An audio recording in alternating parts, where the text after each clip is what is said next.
presentamos la serie, Temas en el Evangelio de Juan. Lección de Escuela Sabática número 1. Señales que indican el camino. Dale me gusta, suscríbete, comparte el repaso y déjanos tu comentario. ¿Por qué escribió Juan su Evangelio? ¿Quería enfatizar los milagros de Jesús o algunas de las enseñanzas específicas del Maestro? ¿Por qué escribió lo que escribió? Bajo el poder y la influencia del Espíritu Santo, Juan explica por qué. Dice que, aunque se podrían escribir muchas cosas más sobre la vida de Cristo, Juan 21:25, los relatos que incluyó se escribieron para que ustedes crean que Jesús es el Cristo, el Hijo de Dios, y para que, creyendo, tengan vida por medio de él, Juan 20:31. El milagro de la boda de Caná. La señal que marca el inicio del camino. Lee Juan 2:1-1. ¿Qué señal hizo Jesús en Caná y cómo ayudó así a sus discípulos a creer en él? Jesús convirtió el agua en vino nuevo. Ver a Jesús realizar el milagro de convertir el agua en vino fue una evidencia favorable a la decisión de los discípulos de seguirlo. ¿Cómo no habría de ser esa una poderosa demostración de que él procedía en verdad de Dios? Probablemente no estaban hasta entonces preparados para entender quién era él realmente. Quedarse sin vino durante la fiesta de bodas era vergonzoso para los novios. Pero, gracias a la intervención de Jesús, ellos pudieron presentar el buen vino como colofón de su fiesta. Juan 2:1-10. Moisés era el líder de los israelitas y sacó a Israel de Egipto mediante muchas señales y milagros, Deuteronomio 6:22 y 26:8. Fue a él a quien Dios utilizó para liberar a Israel de los egipcios. Fue, en cierto sentido, su Salvador. Jesús realizó su primera señal, que a su vez se remontaba a la liberación de los hijos de Israel de Egipto. Una de las plagas iba dirigida al río, sus aguas se convirtieron en sangre. En Caná, Jesús realizó un milagro similar pero, en lugar de convertir el agua en sangre, la convirtió en vino. Una señal que indica el camino a seguir. Al relatar el incidente de la conversión del agua en vino y remitirse así al Éxodo, Juan señalaba a Jesús como nuestro libertador. ¿Qué pensó el encargado del banquete acerca del vino sin fermentar que le proporcionó Jesús? En efecto, lo sorprendió la calidad de la bebida y, puesto que ignoraba el milagro que Jesús había obrado, pensó que habían dejado lo mejor para el final. Dios siempre tiene algo debajo de la manga para salvarnos de situaciones sumamente difíciles y esta era una de esas. El término griego oinos se utiliza tanto para el zumo de uva fresco como para el fermentado. Elena de White afirma que el zumo resultante del milagro no era alcohólico, véase en las bodas de Caná, en el deseado de todas las gentes, página 123. Sin duda, quienes sabían lo que había sucedido estaban asombrados. ¿Qué razones tienes para seguir a Jesús? Se nos han dado muchas, ¿verdad? Es interesante que el primer milagro de Jesús ocurrió en el contexto de un matrimonio, que él mismo instituyó en el jardín del Edén. ¿Por qué crees que el primer milagro de Jesús se llevó a cabo en una boda? El matrimonio influye en todos los aspectos de nuestra existencia, como lo fue la caída del primer matrimonio. En una era posmoderna, el matrimonio es el centro de los ataques del enemigo. Jesús debe ser el centro de todo matrimonio, él es quien puede garantizar el éxito matrimonial. Jesús bendijo la boda de Caná con su presencia, y puede bendecir nuestro hogar con su presencia y la de los ángeles. Si Jesús está en el centro, él suplirá todo lo que haga falta, sea amor, empatía, cortesía, respeto, finanzas, el carro, la casa. Lo que haga falta. La segunda señal en Galilea. El milagro del hijo del oficial, Juan 4:46-54. Durante todo su ministerio terrenal, Jesús realizó milagros que ayudaron a la gente a creer en él. Juan registró estos milagros para que otros también creyeran en Jesús. Un oficial del rey que vivía en Capernaum, angustiado por su hijo enfermo, decidió viajar a Caná y pedir a Jesús que viniese a sanar a su hijo, Juan 4:46-47. Si Jesús hacía esto, creería en él. La respuesta de Jesús indicó que conocía bien los pensamientos del oficial, Juan 4:48. Los milagros en sí no demostraban que Jesús era el Mesías. Satanás mismo puede hacer milagros, Éxodo 7:22, Apocalipsis 13:13. El oficial debía decidir creer o no creer en Jesús antes de que el milagro se realizase. Aunque el relato no lo dice, podemos imaginar las lágrimas del oficial suplicando por la vida de su hijo, que dependía ahora de su propia fe, Juan 4:49. A veces hay milagros que dependen más de nuestra fe, que la persona en cuestión. Qué bueno que Dios mira nuestra fe en esas situaciones en las que la persona no puede responder o reaccionar. Ante las palabras de Jesús y sin evidencia alguna del milagro, el oficial creyó, Juan 4:50. Tal fue su confianza, que realizó el viaje haciéndose de noche en el camino. Cuando le anunciaron la sanación de su hijo, Solo se preocupó de comprobar que, efectivamente, había sido sanado en el momento en el que Jesús había pronunciado sus palabras, Juan 4:51 al 53. Con esta segunda señal, Juan parece decir las señales que hizo Jesús les ayudarán a comprender quién es Él. Luego, añade, esta fue una segunda señal que hizo Jesús cuando volvió de Judea a Galilea, Juan 4:54. Los milagros solo revelan la existencia de lo sobrenatural. Pero no significan necesariamente que Dios sea quien los hace. Satanás puede hacer milagros, si por ello entendemos actos sobrenaturales. Hoy en día hay personas que su fe depende de los milagros. Si Dios hace el milagro ellos creen, de lo contrario ellos no creen. Sin embargo Dios muchas veces hace el milagro. Pero nuestra fe no puede depender de los milagros. Porque el día que Dios no lo haga, nuestra fe se derrumbará. La fe debe mantenerse independientemente de.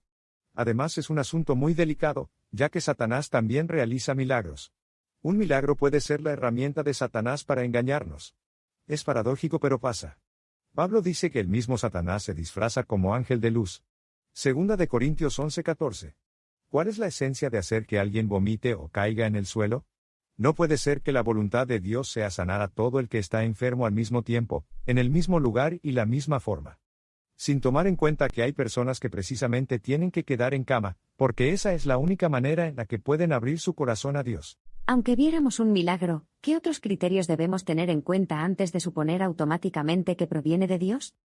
El milagro del estanque de Betesda. Juan 5:1 al 47. La señal para el desesperado. La siguiente señal que relata Juan tuvo lugar en el estanque de Betesda, Juan 5:1 al 9. Se creía que un ángel agitaba el agua, y que el primer enfermo que entraba en ella quedaba curado. En consecuencia, los pórticos del estanque estaban abarrotados de personas que esperaban ser curadas en la siguiente ocasión. Jesús fue a Jerusalén y, al pasar junto al estanque, vio a la multitud que esperaba. Ante la multitud de enfermos que se encontraban a la orilla del estanque de Betesda, Jesús eligió el más desesperado, Juan 5:1 al 5. Porque cuando nadie te ve, cuando todos parecen tomar la delantera, tú eres la prioridad de Dios. Él sabe cuán desesperada es tu situación y escoge tu caso entre tantos casos. Lee Juan 5:1 al 9. Puesto que todos los que estaban junto al estanque querían sin duda recuperar la salud. ¿Por qué preguntó Jesús al paralítico si quería ser curado? Juan 5:6. El enfermo reconoció en la pregunta amorosa de Jesús a alguien que deseaba ayudarle, Juan 5:6 al 7. Pero Jesús no le ayudó a realizar un rito supersticioso. Simplemente le ordenó, levántate, toma tu lecho, y anda. Juan 5:8. Cuando alguien ha estado enfermo durante mucho tiempo, la enfermedad se convierte en la norma, y por extraño que parezca, a veces puede resultar un poco inquietante dejar atrás la discapacidad.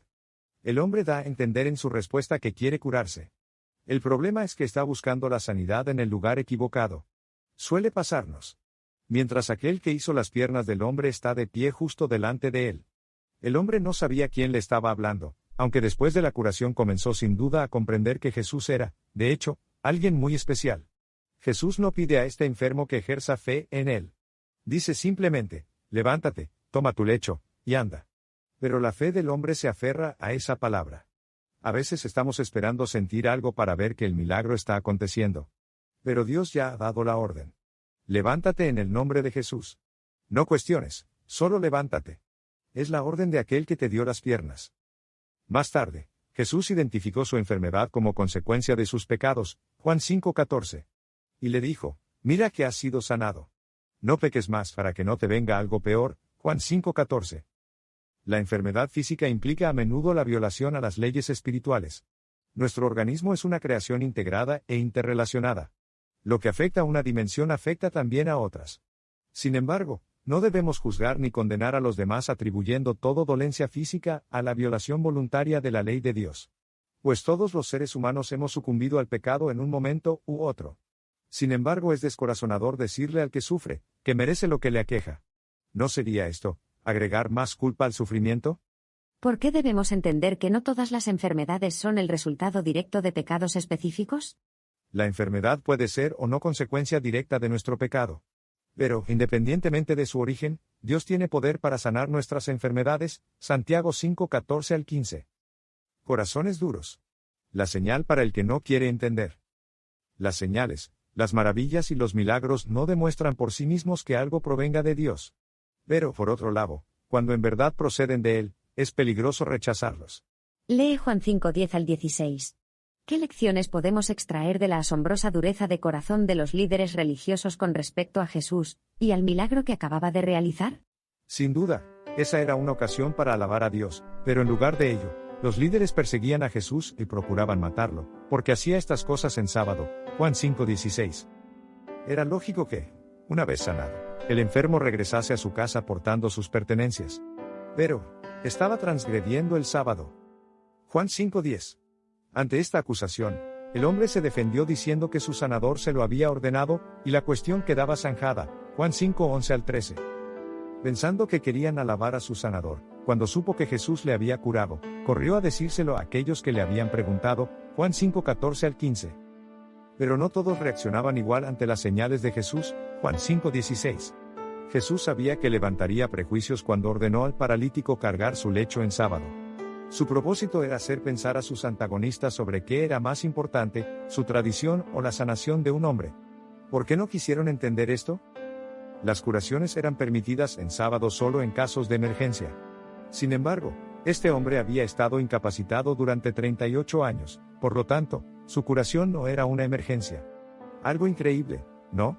¿Será que hay un caso de emergencia cerca de nosotros, pero no lo vemos como tal? Quizás una oración, una receta médica, una palabra de ánimo. Jesús estaba tratando de llevar a estos dirigentes a las verdades bíblicas más profundas, más allá de las reglas y las regulaciones humanas que, en algunos casos, habían sofocado la verdadera fe de los más vulnerables. ¿Qué enseñan estos otros relatos acerca de cuán espiritualmente ciegas pueden ser las personas a pesar de las evidencias?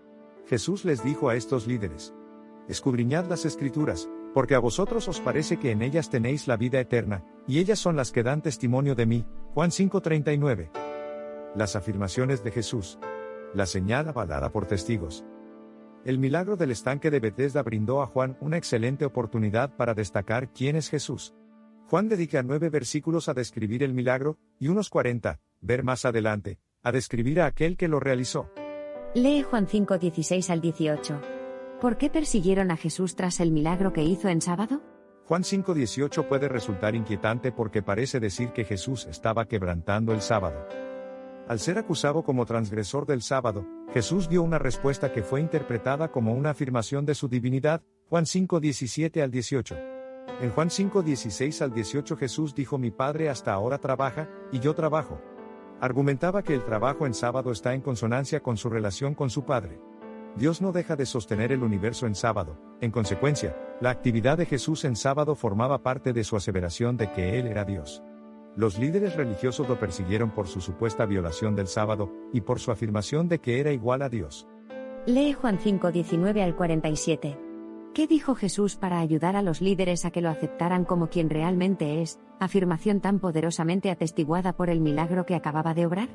1. Su relación con el Padre. Juan 5:19 al 30. Esto le da potestad, incluso, para juzgar y resucitar a los muertos. 2. Los testigos que corroboran sus afirmaciones. A. Juan el Bautista. Juan 5:31 al 35. B. Los milagros que realiza. Juan 5:36. C. El Padre. Juan 5:37 al 38. D. Las Escrituras. Juan 5:39. 3. La dureza de corazón de sus acusadores. Juan 5:40 al 47. Moisés mismo, en quien ellos dicen creer, les condenará, porque no creen en aquel de quien él habló. ¿Será que con tantas evidencias de Dios, vamos a seguir corriendo, dudando y buscando excusas para no creer? ¿Cómo podemos tener cuidado de no caer en la trampa de creer en Dios, e incluso tener doctrinas correctas, sin rendirnos plenamente a Cristo? Para estos líderes las normas eran más importantes que las personas. Cuestionaron duramente y le molestó que el hombre llevara su camilla en sábado. Sin embargo, no pensaron en el sufrimiento que soportó por 38 años. 38 años con una vida estancada. Era algo para dar gloria a Dios. Jesús hizo muchos milagros en sábado intencionalmente para que quedara claro que ese día especial estaba destinado a ser una bendición para la humanidad, no una carga o una maldición. El sábado es una delicia, brinda esperanza al ser humano, de una vida de sufrimiento y trabajo, a una vida renovada por la gracia de Dios. Dios te bendiga.